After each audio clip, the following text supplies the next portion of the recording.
Before I left for remote year, I was living here in Orlando for about 13 years.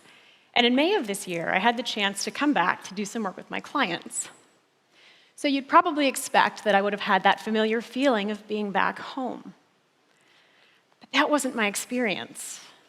It actually felt wrong. It felt like I wasn't meant to be here. I had a very strange and disconcerting sense of feeling like a foreigner in a familiar place.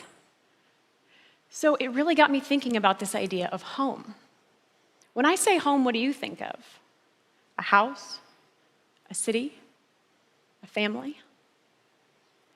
I began to reflect for myself. Was home the apartment that Remote Year chose for me to live in that month? Was it Orlando, where I was living before I left? Was it Phoenix, where my family of origin lives? Nothing felt clearly like home. But of course, I didn't feel homeless. So maybe I could fundamentally change the way I think about home. Now, you might expect that I'm about to tell you that home is where your heart is, or that home can be found in a constellation of people circling the globe, that home is all about being with the people that you care about. And I like these sentiments a lot. I mean, I'm not a robot. I am, however, a psychologist. And I am obsessed with self-awareness, helping others become more self-aware and continuously growing my own self-awareness. Because the thing is, we regularly look to the external world to provide for us the things we can only provide for ourselves. I'll be happy once I get that promotion. I'll feel comfortable here at this new office once they start inviting me to join them for lunch. I'll just feel more at peace once we buy that bigger house. This place will feel like home again when the kids come back to visit. But what if home isn't about a place?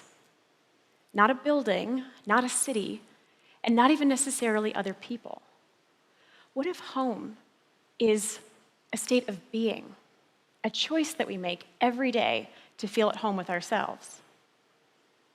To me, home represents three things: the comfort of familiarity, a sense of belonging, and the warmth of feeling loved. Familiarity creates an internal feeling of competence. I know what I'm doing. I know where I'm going. I know what I'm eating, which is not always the case when you're traveling around the world. A sense of belonging creates an internal feeling of significance, that you matter, that you are okay to be exactly where you are. And feeling loved, welcoming and receiving love and openness from others, feeling lovable, feeling worthy of love,